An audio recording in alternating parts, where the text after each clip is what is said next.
So, Chris, I always like to go all the way back with my guests. So, my first question for you is what inspired you to pursue this career as a master hairstylist? Well, it's funny because growing up, I've been obsessed with styling hair since for as long as I can remember. I have a younger sister, and you can ask her. I used to always terrorize her hair when I was forced to babysit her. I'd be like, okay, we're gonna do this. We're gonna do a wet set. I'm gonna twist your hair. I was just always so fascinated with how you could style hair. So it definitely started from a young age, and then unfortunately, all her Barbies and dolls got some of my practice as well. But yeah, from there, it just kind of was a natural transition. When I went to hair school, it was just right away, I gravitated towards the styling aspect of things, the round brushing, the curling, the up styles.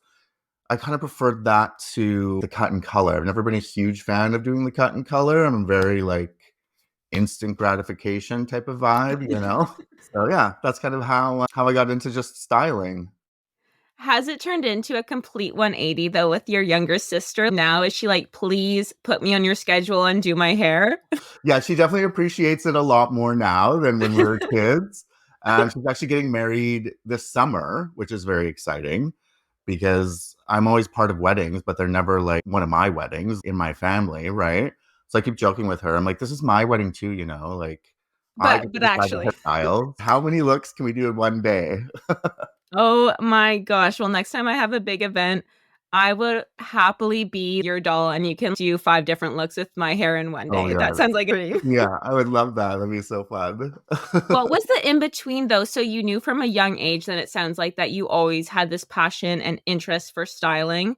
But Yeah. then through as you got older, and there's always this pressure, I feel in high school of like, are you going to go to school? What do you want to do for the rest of your life? People ask us when we're literally 16 years old. You Yeah. mentioned you went to hair school. What was that conversation with yourself of pursuing hair or turning it from something a hobby to what your business has gone through in the different stages of your business? Yeah. So it's funny, all through high school, I told myself I was going to be a dentist Okay, wait, what? randomly. I know, right? I don't know why. I'm like, oh, dentist, they make good money. It's kind of like, I don't know. I don't know why. Dentist is what I thought I was going to be all through high school. I feel like that's also a lot of people. And speaking for myself, I had this phase where I was set on being a lawyer because I wanted to be Elle Woods. Yeah. And then when I actually saw what being a lawyer would entail, I was like, no, thank you. I But know, it's like right? that security, it's really Yeah. glamorized. Okay, so I Yeah. see the vision of a dentist, but then Yeah. what brought you back down to being a stylist and following your passion? Well, once I graduated hair school and really looked at, or sorry, not hair school, once I graduated high school, I was really kind of looking at it and being like, is this what I really want to do? Mhm. And then right after high school, I also came out of the closet, which I think when that happened for me, I felt this huge relief of pressure and Mhm. expectations from the world. It's like, okay, now I can just do whatever the hell I want. I'm not trying to impress anybody. I was like, what do I love doing? What would I be obsessed with and be happy doing all day? And I was like, oh my God, hair. I'm obsessed with hair.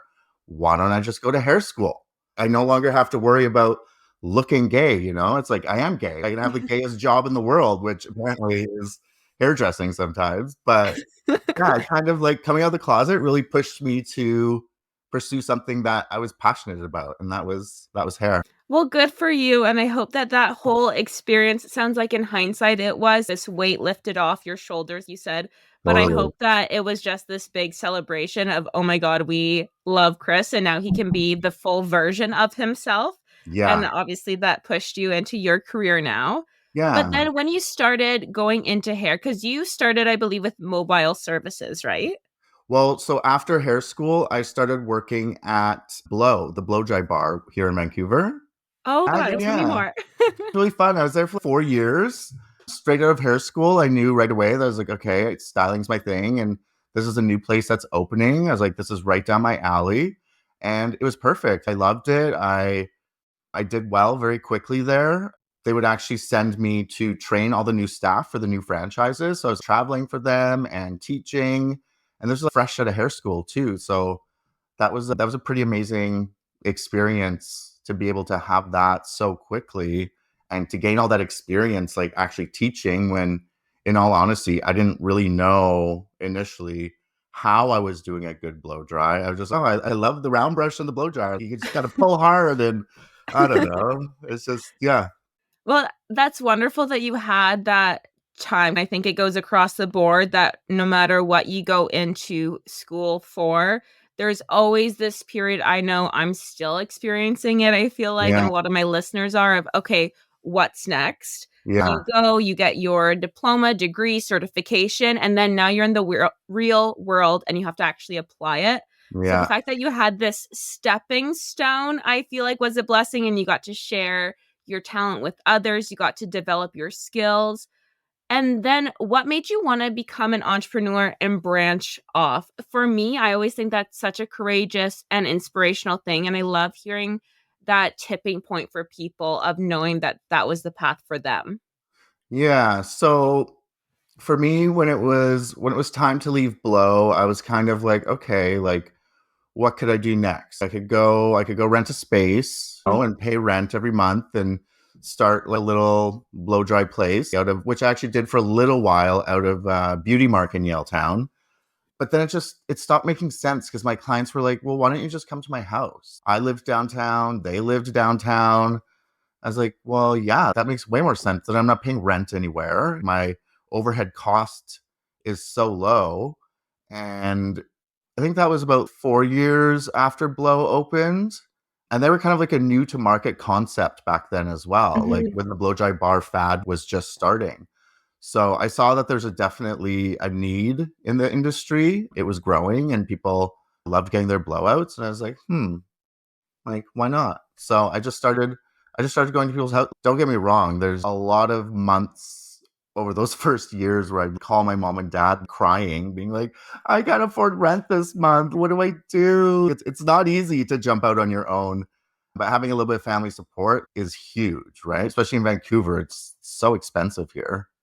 Oh my God. I could talk about this all day long, Chris. I feel you on that one. But I Yeah. think my listeners really appreciate hearing that even though for others it seems like an overnight success, or that it was this easy transition from school to working for a company that you love to then having your own clientele base, there are those moments where you're like, what the fuck am I doing? Like crying to your parents. I Yeah. know I've been there many times. I'll have many more nights of that, but it's always Yeah. refreshing from seeing people that are successful and had this company built out and this wonderful clientele, that that is part of the journey. Oh, 100%. There was a lot of struggles along the way. I think anybody that goes out on their own, there's a lot of struggles along the way. And I think what differentiates it's like, do you keep going or do you quit? That was always my big question. Maybe I should just go find a job somewhere. I remember applying to even like wash dishes sometimes at restaurants. I'm like, I'll do anything. I just need money. Thankfully, I didn't get hired and I just had to keep on going. The universe is saying, no, you need to Yeah. keep on this path. You're not going to be a dishwasher. But I was willing to be. That's the point. Yes, exactly. What I'm curious about, and I think this is really applicable to a lot of different businesses. We have a lot of young entrepreneurs that listen to the podcast. But when you are going off on your own, do you have any tips for building that clientele base or for getting those referrals? I'm sure part of it was people that were going to Blow that became your clients, but were there any strategies or something that you wish you knew in the moment that you would pass on to people now? Definitely not being afraid to get yourself out there Mhm. and to network and to meet people that are further along than you. Like Yeah. they always say, you're a combination of the five people around you. I think it's very important to surround yourself with good people. And for myself in the beauty industry, and just to get a bit more recognition, I did a lot of free photo shoots and freestyles. And, social media was just kind of starting up back then. But I just try and get my name out there as much as possible just to get that notoriety. So Mhm. that when I'm having a conversation or looking for an opportunity with another person, I've got a little bit of credibility to show them. And often getting that credibility is doing the work and not always getting paid for it just because you're looking for the opportunity, right? Yeah, definitely. I've heard this a few times and I've experienced it myself, but I think it's so true that if you're doing something that is entrepreneurial or that you're passionate about, you almost have to have this sense of you're willing to pay to do it versus Yeah. getting paid. And you'll know that if you keep on this path, it will come. But anything Yeah. worth doing isn't going to be easy as well. And I think No. that's the bottom line of it. No, But it's definitely. really reassuring of this is the journey, kind of trust that process Yeah. mentality. Yeah. It's hard to trust it when you're going through it, especially when you're going through painful or hard times. You're like, oh my God, like, how do I trust this? It's so hard, right? But I don't know. And I think another thing I did was I was always trying to place myself where my client was going to be. Do you know what I mean? Right. So I would start going to galas and fundraisers and things like that just to be around my ideal client and meet them and get to know them. You were manifesting. I was, Like, yes. that is my idea of manifesting. Like, if you want to go to these places, then work in a really fancy coffee shop, or if you're going Yeah, to grab a drink, go to the most high-end bar and expose yourself to the world that you want to be in. Even if yeah, you were doing this subconsciously, to me, it was like you manifested what you are wanting your life to look like and your clientele to be. yeah, I guess so. You just have to be very and a little crazy, I think. That's part of it too. Yeah, yeah. I really liked what you said though about trying to envision yourself where the client is going Yeah, and flipping gears a little bit, but I want to know more about the consultation side. We're okay. starting to get into wedding season. I myself have a couple weddings to go to as a guest and a bridesmaid this summer, Yeah. which I'm very excited about. But you're also an artist. So, what is the consultation process like? What can people expect? And then, how do you balance the outcomes of your client, but then also putting out work that feels really true to yourself? Yeah. So when it comes to inspiration, I always go to my client first. Hmm. I always ask them for pictures of hair or styles that they like, but I also ask for pictures of hair and styles that they absolutely do not like, pictures of hair that they Sorry. hate. You know what I mean? Just because then you can kind of know, okay, totally stay away from this. It's like, oh, I want waves. It's like, okay, so show me some good waves and show me some bad waves. Because one girl's wave is another girl's curl, is another girl's bounce. Like it's pictures I find are the best way to communicate. And then from there, I kind of obviously look at their hair and see what would make sense, whether that style or texture is going to look good on them. People's hair also styles differently. Some people's hair, the curl will fall really fast. So I may have to over curl somebody's hair because I know it's going to fall, things like that. Hmm. So it's definitely a conversation between the two of us. And I always leave room, especially at the end, for because sometimes people with hairstylists, they're like a little bit worried. You guys, people don't want to hurt our feelings, right? We've just created some art on your head. We're like, oh, how do you like it? You don't be like, you're not going to do that. You don't want to hurt the feelings. But that's why right away, I'm like, how's this piece? Is this too wavy? Is this enough volume? I give them an opportunity to give some feedback so that they're actually genuinely happy with the style and they're not just being shy and saying they love it when they don't. I'm so guilty of that. Oh no, everybody is. Not in recent years. I absolutely love my hairstylist and I've been very lucky, but Oh good, yeah. especially being younger and getting your hair cut. And I think that's so smart what you said about asking for what people don't like. Cause I know from my experience, if you say, oh, I just want an inch taken off, for example, Yeah. my inch is a centimeter and someone's Yeah, inch could be a full foot. So it's totally. like having this common ground beforehand and checking in. It sounds like you're very communicative with your client throughout the whole process. Yeah, hair is like a highly emotional thing, right? It's attached to your head. It's half your selfie. It's what you see in the mirror. It's part of your identity. I don't know. Hair's a big thing. It's yeah. It's 100% my security blanket, and I'm Oh, almost 24 and working through it. But I think we all can agree and just have this base level understanding. But also, it's a part of us, but it's also this accessory, and yeah, we can change it up. It's not attached to one thing. You can change the color, you can change the shape. yeah. As a stylist, do you find there to be pressure to keep on top of all these latest trends, whether that's on social media, trends with different wedding seasons? What's your approach for that? Yeah, definitely staying up with trends because they change so quickly. I can tell you, I swear to God, it was like 10 years I was doing the beach wave or the wedding wave on every single client, which I still love and it's timeless and it's classic. But now it's kind of shifted to where everybody wants a bouncy blowout, Hmm. and it's everywhere. And clients are coming to me with these inspo pictures from online and they all want the bouncy blowout. So yeah, I think listening to your client, watching what's happening online, there's obviously a core group of celebrities that everybody kind of watches to whatever they do. And yeah, I'm always like following endless hair and wedding accounts to see what other stylists are doing and getting inspired by that.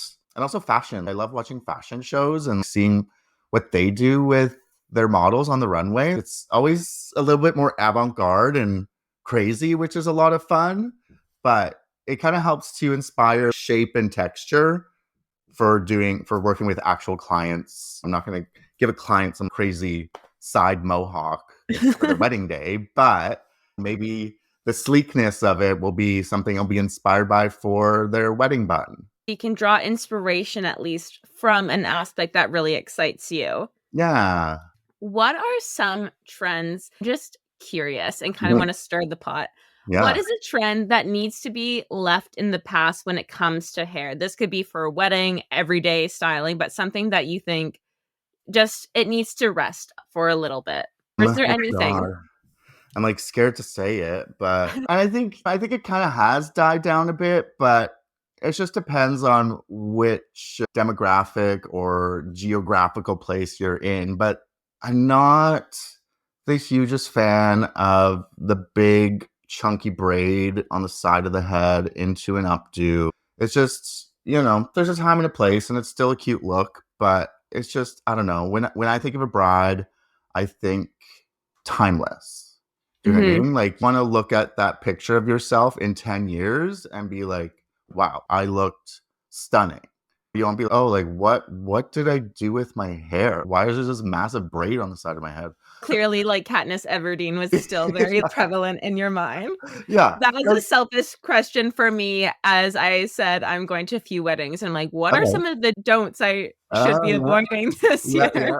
Doing sleek is really hot right now. Doing a sleek bun with a couple pieces out that they don't even need curl. They can be straight. I'm also curious about the industry in itself. This is a really new and exciting world for me, and I think for most of my listeners as well. Is there anything that you wish people knew more about your line of work, about the industry, or something that you think would surprise people? I think I mentioned this earlier, and I don't think people always realize it. Yes, doing hair, it's a lot of fun and it's very rewarding. But at the same time, since you're dealing with people's emotions all day long, if I'm working for 7 days straight, and sometimes some of my clients are going through a hard time and getting their hair done just kind of helps them feel better about themselves that day. And Mhm. I'm very grateful that I'm able to come and give that to them. But with that, after working 10 days straight and taking care of other people's emotions for 10 days straight, it can be a bit draining. So I think that's something I definitely learned through COVID and after COVID was taking more time for myself and not just fully booking myself because my bank account to be happy. And yeah, so I definitely learned to take more time for myself. And it's an emotionally demanding job. I love it. It's rewarding in the same sense, but I don't think people always realize that. I can imagine because I know when I go in for my hair, it's a 5-hour therapy session between me and Yeah. my hairstylist. Yeah. But for me, that's a few times a year versus for them, that's a few times a day. Yeah. And with entrepreneurship in any sense, I think it is glamorized of being able to create your own schedule and having the ability to have flexibility. But there's another quote that I thought was funny. It's like I gave up my 9 to 5 to work 24/7. Yeah. And I think that's often very true with entrepreneurs. But Yeah. do you have things that you've added into your self-care routine that have really helped, whether it's like you said, taking some time off, not working 7 days a week for an entire month, going for walks, Yeah. chilling out, disconnecting for your phone. Are there strategies you've implemented that have helped? Yeah, definitely learning to say no, number one, Mhm. obviously nicely, but learning to say no and taking the day off to just go walk around and get all those self-care things done that you maybe didn't do all week. I've gotten more into, I find as wedding season approaches, I'm sure I'll be doing more of it again, but I find when I take a few minutes, like even 10 minutes, just to meditate in the morning, even if it's just putting on a timer for 10 minutes and like paying attention to my breathing, I Mhm. find that helps me stay more calm throughout the day. Do you know what I mean? And then I don't come home at the end of the day as drained because I started the day with a bit more energy, if that makes sense. Definitely. I feel you on that. If my morning routine is not set up where I can do something for myself first, it doesn't Yeah. matter how great of a day I've had, I have a little bit of anxiety. Yeah. Right. I know. I think that's just like, because as soon as you wake up, you start thinking of everything you have to do that day. And then the day keeps coming. Yeah. I It's know. like you can't get off the train then once it's started. Yeah. That's why it's so nice just to sit there and be calm for 10 minutes. It's like, I don't know. It's worth its weight in gold. On a similar vein of wellness, I want to talk a little bit about healthy hair and hair maintenance. Hmm. Can you share some tips for maintaining healthy hair or preventing damage? I feel like with styling, there will be some damage associated, but some ways to Yeah. combat that, or the days you're not doing your hair, make sure that you're maintaining healthy, happy hair. Yeah. So I'm a big lover of hair oils. So, hair oils, obviously, for your lengths to kind of keep them conditioned and protected whenever you're styling or in between styling. You can kind of do protective styles where you load your hair with oil and then just give it a nice sleek braid just to give it a bit of extra conditioning. There's also different scalp oils that kind of help to make sure your scalp is nice and healthy because if your scalp's not healthy, you're not necessarily going to grow healthy hair. I did something recently that I actually really loved. It was a scalp facial. What? I Yeah. need this in my life. Oh my God. It was like an hour-long service and they exfoliated and did all these different serums and I don't even know what they did. They had this like steam cap on. The shampoo station had acupressure on my scalp and doing things like that and just taking really good care of your scalp, I think is really important for healthy hair. And it felt so good. Was this in Vancouver? Yeah. It was in Gastown at actually where I do my master classes at M Privé Salon. I know Highly what recommend. I'm doing on my birthday. Yeah, it's a Korean. They brought the machines from Korea, and we all know like Korean beauty trends tend to be a few minutes ahead of us, right? So Yes. I'm like, okay, I believe you. I feel like that is the way more advanced version of 13-year-old Sofia in my hair melting coconut oil and putting it all over and staining all of my clothes and Oh being my like, god. I'm an it girl. I'm going to wake up with beautiful, healthy hair. And then I've been told quite a few times that coconut oil actually doesn't do much for your hair because it can't get in like the molecules or It's the like the pores of your hair. yeah. It's so true. Well, that's why I love the Olaplex oil because it's like a really thin oil, so it actually gets into your hair, as opposed to like a lot of silicone based oils just kind of sit on the outside and like make your hair look nice, but it doesn't actually do anything to the inside of your hair. People underestimate the science that goes into Yeah, hair. there's a lot of science involved. Like this is a living thing. It grows out of your head. On a similar quest, I want to know what are some ingredients that you should look for and also avoid when choosing hair care products. So I use Olaplex. I do love it. I don't know if it's the hype and I just bought into it, if it's placebo, but you mentioned it. Are there other ingredients or products that are always on your must have list? So yeah, definitely like the Olaplex oil. I use that a ton. Doing deep treatment masks on your hair are really important. You want to obviously avoid parabens. Sulfates aren't great in hair products because they kind of like dry your hair out. So you kind of want Mhm. to avoid sulfates, anything drying. And I personally, I'm always looking for natural oils in Okay. different products. So not dimetha something or other, something you can't pronounce. Look for ingredients that you actually know what they are, right? The cleaner the Right. better. It's kind of like looking for food. The similar principles. Yeah, totally. And then same with if you want to do supplements, back to the science of hair. Hair is made up of like 11 different amino acids. So a Oh lot of my the gosh. supplements, they're just like different amino acids, right? So you can just look. I drink this like mushroom, the mushroom coffees that are popular now? Yes, have one every Obsessed. day. Yeah, me too. And I just looked on the ingredients list and I was looking at the amino acids in hair. I was like, oh my God, there's like 7 of the amino acids for my hair in my mushroom coffee. Didn't even know that you were benefiting your hair as you were having a healthy, cute little beverage. Right? I know.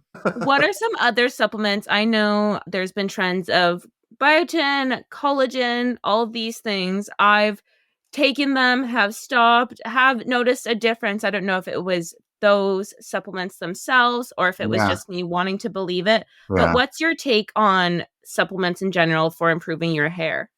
I think they can help. Ultimately, I think your body absorbs those types of nutrients best from healthy raw foods. So if you have a really Mhm. healthy diet, I think that makes a big difference. Again, since they're made of amino acids slash protein, having protein in your diet is very important because that's kind of like the building blocks of everything as well. Collagen, it can't hurt. I know you were into skin stuff. Do you notice? Because skin and hair is essentially made of the same stuff, right? Exactly. So, with collagen in my personal experience, when I grew up, I never really had skin issues. I know that can sound annoying, but my parents had beautiful skin. I've really Yeah. been into skin. And it wasn't till about the last year that I've started a skin journey and having issues. I don't think that's related to collagen. But my biggest thing was I noticed how strong my nails and my Oh, hair were.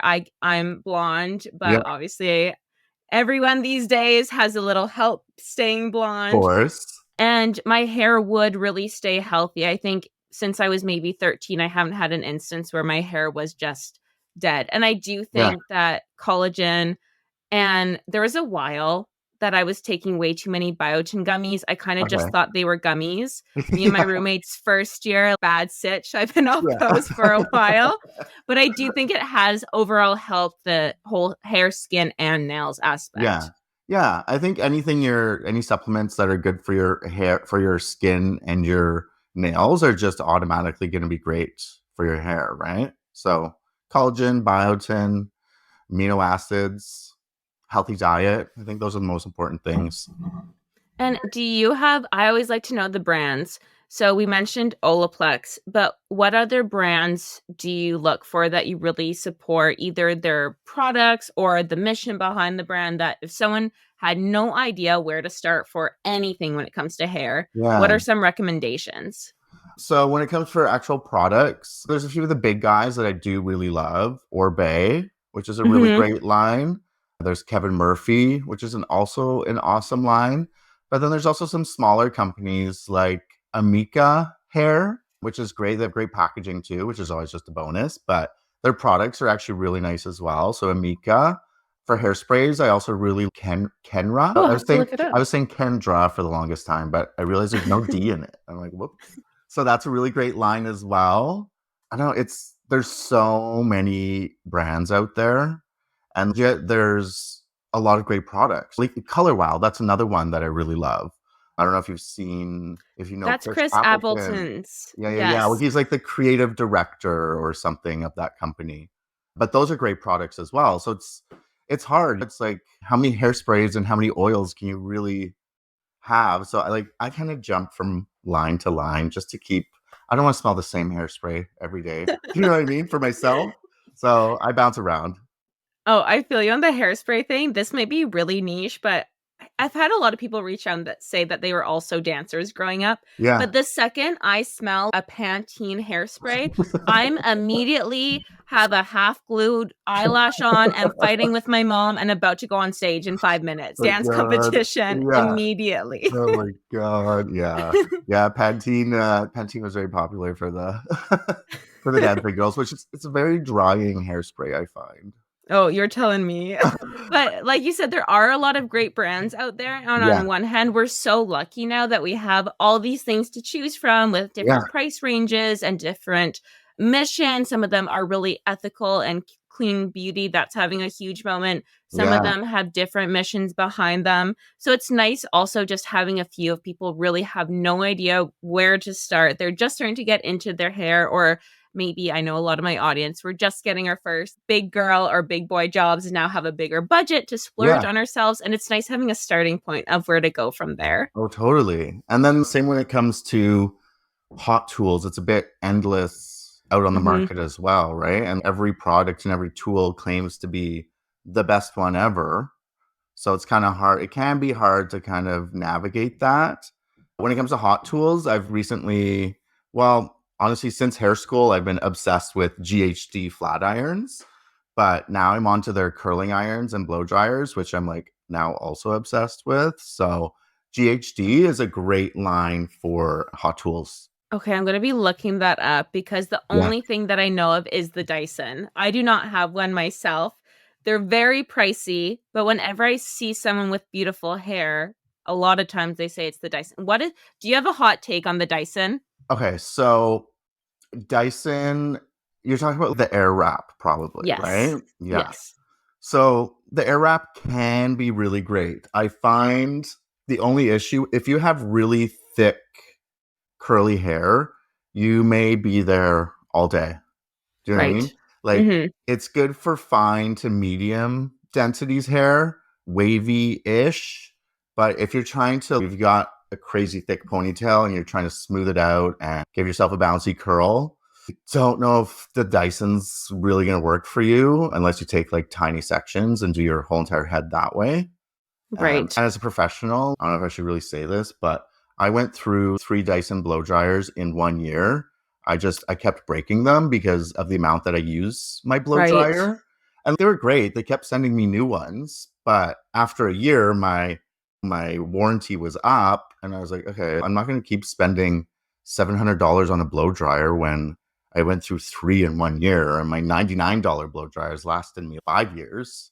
Yeah, that's crazy. I know. That So also makes me feel a bit better about my financial situation that I have not purchased a Dyson, yeah, because we love Dyson. I think they make wonderful products, but absolutely. knowing the type of hair you have, it sounds like that needs to start with, if you are going to get influence, you really need to know yourself and then follow people who have similar styles to you so you can Yeah. connect with them and get their real review. Yeah. And similar hair types to you, I think is really important too, because then you can see what's working on their hair, right? Exactly. Yeah. Like we all want that thick, luxurious, bouncy, curly hair, but it's genetics. We can't all have it. We got to work with what we got You gotta work here. with what we got. Yeah. Chris, before I let you go, I have a couple questions that I ask all my guests, and you've given Sure. us some really wonderful recommendations. But aside from hair, I Yeah. really like asking all my guests, what is a product, TV show, book, something that you're loving right now that you want to recommend to the listeners? Something I'm loving right now that I want to recommend to the listeners. My downtime, I'm definitely like just sit on my couch and watch Netflix and just zone out. Mm-hmm. It's always nice when there's a bit of a feel good story attached to it, right? So Oh, I've been definitely. watching recently a show called Shrinking. Have you watched Shrinking? I think it's on Apple TV. Oh, no, I haven't heard of it. It's really good. It's about this therapist who his wife dies and he kind of goes on a bit of like a downward spiral, but he's still seeing his clients, his therapy clients. So he needs to be in therapy. So it's just, I don't know. It's funny. It's insightful. It makes you laugh. It makes you cry. It's just got a little bit of everything.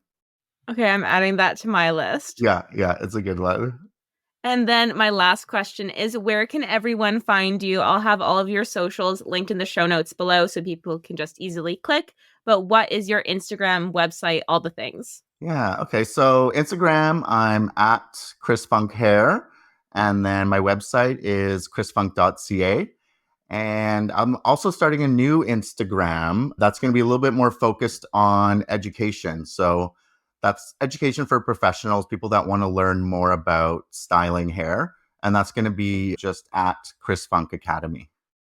Love it. Chris, thank you so much for coming on the podcast. And I can't wait until I see you in person to hopefully get my hair done. Yeah. Thank you so much for having me. This was fun.